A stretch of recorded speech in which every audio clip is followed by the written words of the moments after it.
แต่ได้เฮือนงามแล้วผัดพี่น้องเลยเฮือนปูนข้างแน่เนี่ยเฮือนลุงหมอพี่น้องเลย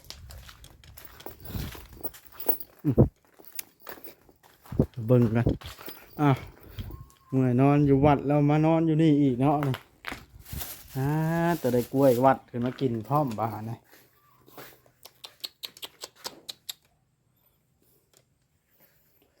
สบายดีสวัสดีเมื่อยนอนอยู่วัดแล้วมานอนอยู่เฮือนตัวเองบ่โอ้โธ่ลุงหมอสะดวกสบายลิชีวิตลุงหมอเนี่ยเพิ่นบ่ได้ให้บ่ลงกินอยู่วัดอยู่ว่านะหมอนะฮะมันบ่ได้อะไรเพิ่นให้เอาฮะเพิ่นให้เอาเพิ่นให้เอามากล้วยก็เอาเข้าแน่นั่นน่ะ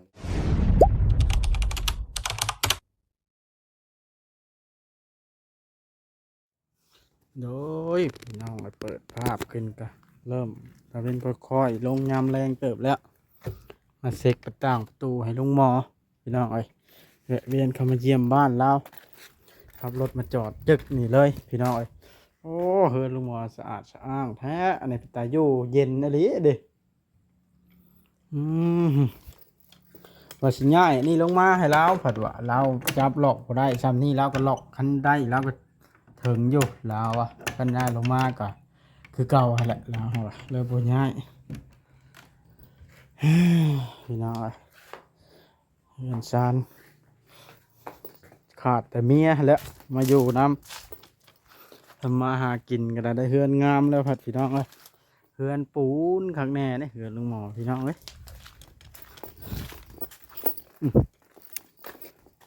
เบิ่งกันเมื่อยนอนอยู่วัดแล้วมานอนอยู่นี่อีกเนาะนี่แต่ได้กล้วยวัดขึ้นมากินพร้อมบาเนี่ย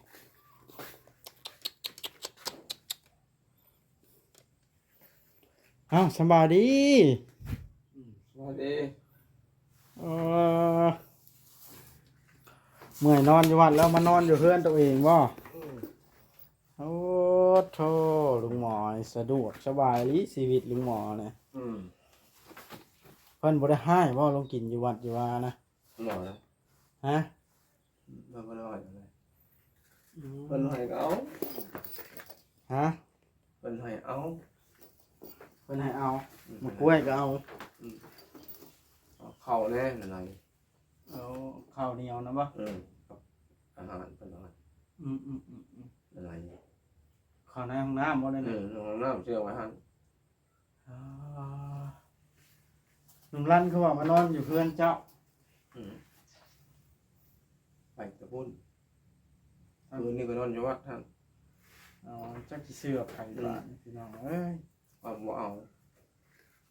ลั่นจักกินข้าวกินน้ำจังได๋บ่จักเป็นไดคือได้ข่าวว่าสิเอาเมียบ่ลุงพรสิทนว่านะเพิ่นเอาซื้อฮะเพิ่นเอาซื้อเพิ่นเอาออกแล้วบ่เอาแล้วเอาบ่ได้แล้วเนาะบ่ได้นะน้องชายยังตื่นอยู่บ่ของมื้อนี่เว้าตรงๆรถกับข่อยน่ะตื่นก็บ่แฮงตื่นบ่แฮงตื่นบ่แฮงสาวแต่งอนเลยสิเอานั่นแหละเอาความจริงเนี่ยตื่นอยู่บ่แฮงตื่นเพราะเหี่ยวได้บ่ถึกบ่ตีนได้บ่ขออภัยนำพี่น้องให้ถามตรงๆเลยบ่แฮงบ่แฮงก็ยังพอบ่ถึงขั้นว่าธาตุล้มเนาะแต่เจ้าแบบไปมาน้ำวัดน้ำเพื่อนนี่น้ำวัดเลยมาหันมานี่มานี่ตอนนี้ก็เพิ่นเอาปลากระป๋องให้กับนึงพี่น้องไอ้นี่ก็เข้าใจเลยเด้อพี่น้องเพราะว่าคันสิให้อยู่เพื่อนอยู่หั่นบัดอยากไปลิ้นเนาะไปลิ้นน้ำวัดนั่นแหละใกล้อยู่แต่นี่แหละก็อยู่เว้นโดยอยู่แต่เพื่อนล่ะกันเนาะต้องไปเล่นน้ำต้องไปลิ้นเพราะพวกแอนเป็นอย่างน้ำเพิ่นนี่แหละลงเล่นเพิ่นผมมือเนี่ยลงเล่นวัดลงไปเจอเพิ่นไปเพิ่นว่าโอ้อยู่นี่เด้อท่านหมอ ไปพันไปนี่ก็เด้อเดี๋ยวนั้นเพิ่นพูดบ่เห็นหุ้งเขาแล้วเพิ่นบ่เห็นหุ้งตัวเองก็จับยังบ่ได้เพิ่น ไปวัดไกลเนาะ เฮ็ดหยังบ่ได้เพิ่นจะเบิ่งให้เบิ่ง ก็เป็นหมู่เพิ่นเป็นหมู่เขาเป็นหมู่เพิ่น อืม ต่างคนต่างได้เอากันเป็นหมู่นะเนาะ เพิ่นเฮ็ดหยังได้จับได้บ่เห็นหุ้งบาดแนมเบิ่งแน่หั่นแหละไผมาไผอยู่หั่นแหละแล้วคงแบบจับยังบ่ได้มันยังจับบ่ได้เฮ็ดได้จ้ะต้องเนาะมันโอ้ยมันยังแข็งอยู่ มันเฮ็ดชื่อบ้านกันเนาะ อันนี้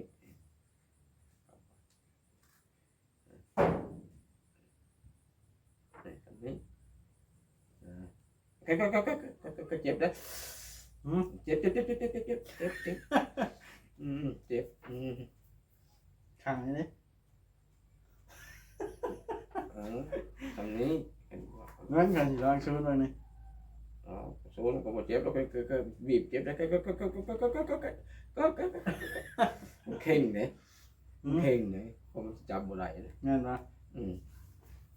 làm năm của họ là ông lên po này là sao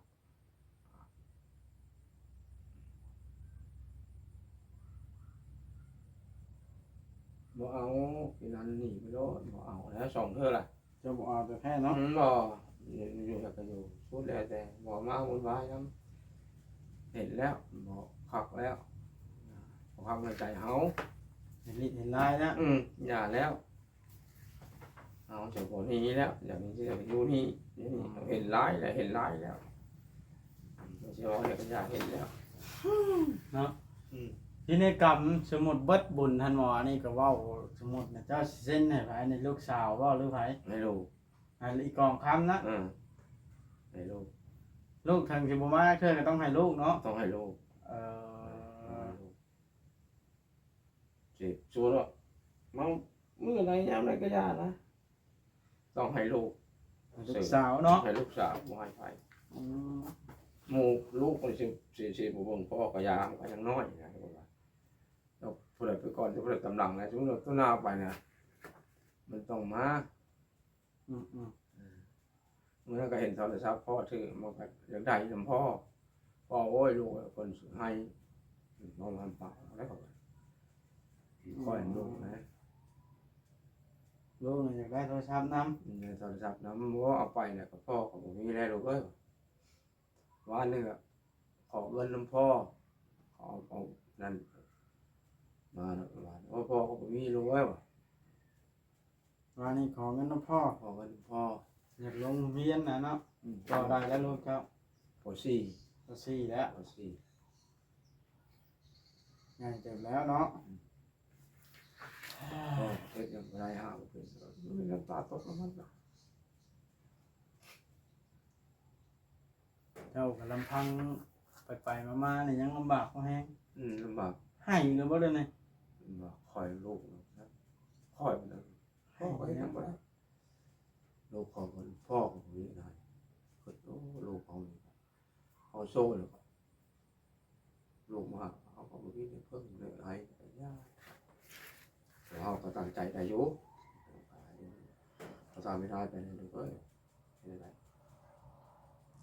เราจะได้โทรศัพท์พ่อว่าให้แล้วพ่อก็เดี๋ยวไอ้ย่าลูกคอยมันขอเงิน อันนั้นเฮือนใกล้อันนี่เนาะเฮือนใกล้โรงเรียนมาโรงเรียนมอเนี่ยยังไม่ได้ไปต้องลูกเจ้าเนาะมันอัน ไหน แบบว่ามีเทอร์นี่ฮอนแล้วเนาะ มันมีขึ้นมีฮอนแล้วรถขี่กับผมมีมันก็คือว่าแล้วอยู่มันพอเท่าก็ไม่เท่าก็คือตาเห็นแล้ว ไม่เข้าโอ้ลาวกัน สมองงานอยู่นั่นเห็นอะไร ทำลาวแล้วเนาะ เป็นสิเอามาเขาก็เห็นอย่างพวกเป็นมันก็มันยังน้อยเนี่ยแล้วเกินแล้วก็ยาวให้เราบ่เห็นเอาเขารับภาครับเด็กประการนั้นไปลูก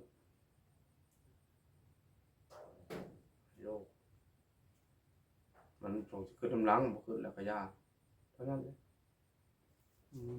ก็น้องลูกหลานเนาะก็เลยน้องลูกหลานก็เบิ่งกับไปว่านั้นแหละเบิ่งกับประโยชน์เรื่องเขากับเบิ่งกับไปว่านั้นแหละบ่คือเลยลูกเอาบ่ใจเฮาบ่อย่าลืมลูกอยู่ได้ แม่นแล้ว ใจอย่าลืมลูกได้ ลูกหลาน อืม ก็เรื่องของลูกหลานเนาะ ลูกหลานก็เรื่องของลูกหลาน แต่ว่าสำคัญที่สุดน่ะลูก ลูก บ่ว่าภัยแล้วคนในโลกมันเนาะ ลูก ต้องแพงลูกกว่าผู้อื่นนะ ลูกนะ ลูกตัวเองแท้ๆเด้เนาะ ใครได้เดี๋ยวนี้มันตอนก็เห็นใส่พวกกันของใส่พอวานนี่มาขอคนพอมอหอดวัดนั่นแหละแล้วบ่ได้อันนั้นเลยแล้วพ่อถามมันไปแล้วบ่มันไปแกมันไปสิให้ดอกเราไปแล้ว ไปใช้น่ะ เอามันขอเงินแล้วมันไปไปพ่อถามพ่อจะบอกเราให้ลูกจะไปแล้วบ่วะไปแล้วเนี่ยมันไปใช่ดอกเราจะ10,000เขาญาติได้นะไปแล้ว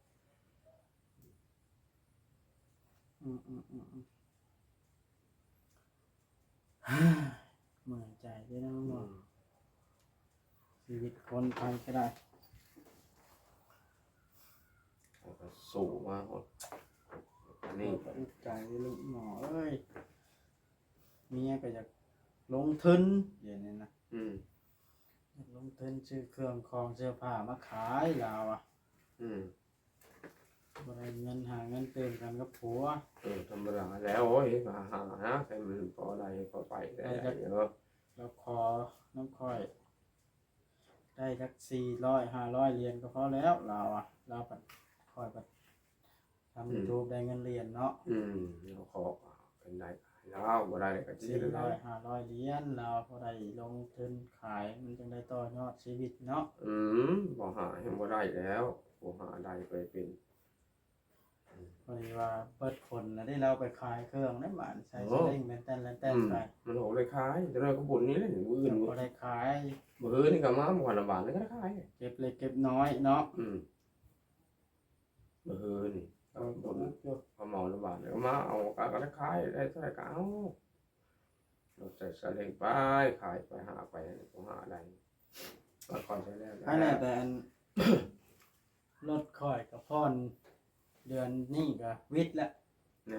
นั่งหลับไปแล้ว โอ้ยังงวดหนึ่งก็วิทย์แล้วบัดนี้ อืม กระทอกทีละลายเลยงวดเดียวอันนี้ อืม วันที่15 อืม คอยกับไปพ่อนแล้วก็วิทย์เลยเนี่ย อืม รถจักรก็ได้ นั่งหลายใช่ป่ะ โอ้มันสิลายยังละรับอัน3-4 ล้านไป อืมเรา ไป ก็ห จะ ลาย ทอกบัดเดียวได้บัดนี้ ตัวหลายเติบเนี่ย3-4 ล้านเนี่ย ก็ถือว่าลายอยู่ขอยก็ ใครโย เมียก็จะขอลงทุนน้ำลายอันใช้จ่าย นั่นแหละปกติแล้วหาซอยกัน แม่นล่ะขอยก็สิ อืม เป็นไปได้ขอยก็สิลงทุนในลาวอยู่ อืม ให้เราต่างหาซอยกัน ก็ค่อยนี่จักค่อยสิเฮ็ดว่า เฮาก็บ่แม่นชาติบ่มีเงินเนาะเฮาก็พอได้ใช้จ่ายอยู่หั่นนะ อืม พูดถึงกันทุกข์ยากกระดักกระดอเนาะลุงหมอ อืม พอได้มีพอได้ใช้จ่ายอยู่เฮาก็ได้แต่ว่ามันจำเป็นเนาะ อืมเป็นอะไรพ่อเจ้า เฮ้ยคันว่าเพิ่นอีพ่อนี่แฮงเต็กลุงหมอเลย แล้วลูกได้ไปเป็นอยู่แล้ววะเดี๋ยวนี้มันนอนเป็นอย่างไร เรา วะ ก็ลูกได้ไปเป็นอยู่เราก็บอกลูกเร่งเกี่ยวข้าวเด้อเราอ่ะยันอันพ่อบ่อยู่วิทย์เกี่ยวเขาเราอ่ะ โอ้ฮะ สูงมันเป็นโรคตับเร่งตับมันปัวบ่ได้ลุงหมอเอ้ยค่าบ่อนนี้ล่ะได้แต่รอวันเวลาทำใจ อืมจำเป็น ต้มหมูตุ่มกากับเบิดเท่าไรกกเท่าไรเหล้าแล้วเอามาต้มกันละ นี่คือเก่า ข้อยก็บ่ได้ถ่ายอัปเดตให้ FC เบิ่งเลยกูว่าไง อืม อาการแล้วก็จ้อยเรืองเข้าไปกูมึงแล้วคนเจ็บไว้เนาะ เจ็บมันโซเนาะเราเอาแต่บุญละอะเอาแต่บุญ หลายอย่าง อืม จะได้มันเป็นโรคอันอื่นนะเพราะกลัวได้ แต่ว่าหมอโรคทับนี่มันอัตคัดแฮงเนาะ เพราะว่าโลกยังกระยากแค่น้ำมันสิบ่เป็นนะแล้วโปก็โป แล้วพอเนี่ยบ่ได้นึงไหนปวดจนบ่มีหยังเห็นบ่มีข่อยเป็นสมองเหี่ยวบ่หมดบ่มีเพียงเสียชีวิตแล้วจำเป็น มาเจ็บหัวลุงหมอ อืม กันไปแน่ก็ลืมอยู่ดอกปัดนะว่าไปหันไปนี่ลืมบางครั้งบางคราวเนาะก็เพราะอันบ่เงาก็ดอกแต่ว่าอันเกิดมาบ่ได้มันก็เงาหั่นนะ มันมุนมัดเด้ นั่นแหละ บ่ม่วนบ่ซื่นเนาะ นั่นแหละก็เอาอีกตามบุญแหละใครก็บ่ผิดดอก แต่ว่าพวกอยู่ก็สู้เนาะ สู้ไปฮอกสู้ไปก็จัก สู้เพื่อชีวิต เออ แต่แล้วพวกอยู่ก็ได้สร้างโชว์คือกันแล้วเฮาก็ได้เว้าเจ้าก็ได้ ฮอกไปคือกันได้ล่ะ โอ้แนวมันละเนาะ มันก็จักคน ในโลกอันนี้เนาะ อันนี้จังอันนั้นจะอายุจี เจ้าว่ามีบ่ผู้ชีวิตในโลกนี่ บ่มี ถึงเวลามันต้องไป เขาเอาไปเอง บ่ได้ยากเนาะ บ่อยากไร บ่ให้คิดก็ยาว บ่ ว่า บ่ จังจังซี่เนาะคนรวยอีล้นฟ้าซำใดก็ซื้อบ่ได้ซื้ออันชีวิตเนาะ บ่ อั ได้ นฮอดเวลาหั่นนะ เอาเวลามันเป็นมันเองเป็นมันเอง นั่นแหละ จำเป็นได้ไปด้วยความจำเป็นได้ของมันนะเนาะเป็นแล้วจำเป็นแล้วสิรีบไปเลย ว่าวัดก็บ่มีผู้ใจบุญแน่บ่อย่ามาลงทุนให้เฮ็ดหน้าที่การงานบ่ได้เลี้ยงต่อชีวิต ผู้เพิ่นใกล้แบบว่าอายุหลายแล้วเพิ่นมีเงินมีคำบ่ได้ต่อให้ลูกหลานนะผู้เพิ่นหักแพงเฮาหั้นแล้วเอาง่ายๆซะเนาะ คิดที่ต้นสงสารอ่ะอยู่บ่เนาะ ว่าพอเพิ่นผู้เพิ่นมีบ่ได้ใช้จ่ายแล้วหั้นนะผู้เจ้าน่ะเฮ็ดแล้วนะนี่คือหัวจะสิระเบิดแล้วได้ขอกูมื้อนี่น้องหมอเอ้ยเลี้ยงชีวิตตัวเองก็ได้ครอบครัวแน่พ่อแม่แน่ มันนั่นแหละ เฮ็ดใจมรสุมเข้ามาปวดหัวเลยเนาะลุงหมอ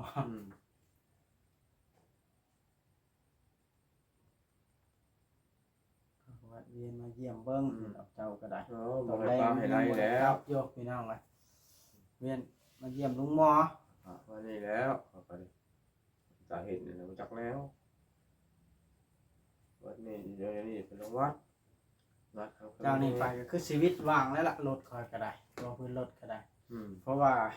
ทุกๆวันที่15ได้ไปพรเด้วันที่15เดือนสิมานี่แหละสิไปโป้เพิ่นเบิดนะสี่ล้านเนาะ ว่าปกติมันก็ยัง2นั่นแหล้วเพราะว่าสิถอบัตรเดียวเด้แบบว่ามันวิทย์นะลุงหมองวดหนึ่งนะมัน2 ล้าน5 แสนกับ70,000บอกงวดนึงรถพาเจ้าล่มนั่นแหละนี่นะ จนเสียเสร็จ เจ้าก็เสียเส้นเลย เสียเสร็จ กำบ่ได้เลย ได้กัด ก็ถือว่ายังแห้งอยู่บุญบ่ตายน้อยใครจะคิดว่าเจ้ายัง เขาก็ว่าหลายคนโยนระบาดเนาะบุญนี้ แพทย์หมอมาชักยาให้ว่าบ่ต้องกลัวแล้วเพิ่นว่าบ่ดีแล้วเนาะแล้วมันยังดี ดีขึ้นมา เป็นได้เฮือนได้ชานบัดนี้ตอนนั้นยังบ่ได้เฮือนใช่ล่ะมา นั่งแล้ว ตอนนั้นน่ะ นั่ง เนาะ เขาจะบอกให้ไปอยู่ผิดภาษาตอนนั้น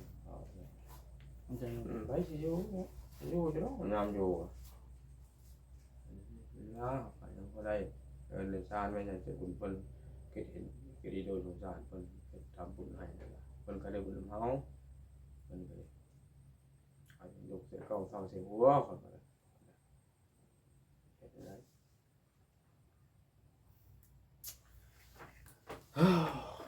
คือว่าข่อยสิได้กลับไปหานั่นแหละงานวันเกิดลูกชายข่อยลุงหมอยมันเบิ่งกันเงินจัก20,000บ่ได้ซื้อยาสูบเด้อซื้อข้าวต้มขนมกินนั่นล่ะ ชื่อท่านน้อยจังแต่ 20,000 ว่าใครอยู่ดีมีแฮงเด้อบ่ว่า มันเจ็บเจ้าจะได้ใครเจ้าจะมีเด้อบ่เด้อให้เจ้าก่อนเจ้าความเด้อบ่เด้อ ให้ถึงเลข6ตัวแน่เนาะก็ได้ปลดหนี้ชีวิตปลดอันล็อกชีวิตแน่เนาะก็ได้เต็มได้ฮอนมาลงทุนค้าขายอย่างเงี้ยเปิดห้างเล็กๆน้อย ยายนายนั่นเราต้องมากินดีแล้วเรายาฟีละพักราคาเท่าไหร่300,000เราปวดเดียว ๆคนหนึ่ง300,000 300,000เราก็จะปวดไหมเบิ้ง พีละพัดบอก พี่เป็นพี่ละพักเขาว่าคนอ่านคนว่าเจ้าน่ะตีมอะไรแบบนี้นะมันมีธาตุไปยังหรอกคนเรามันตีมันเส้นนี่นะเสื่อมอาหาร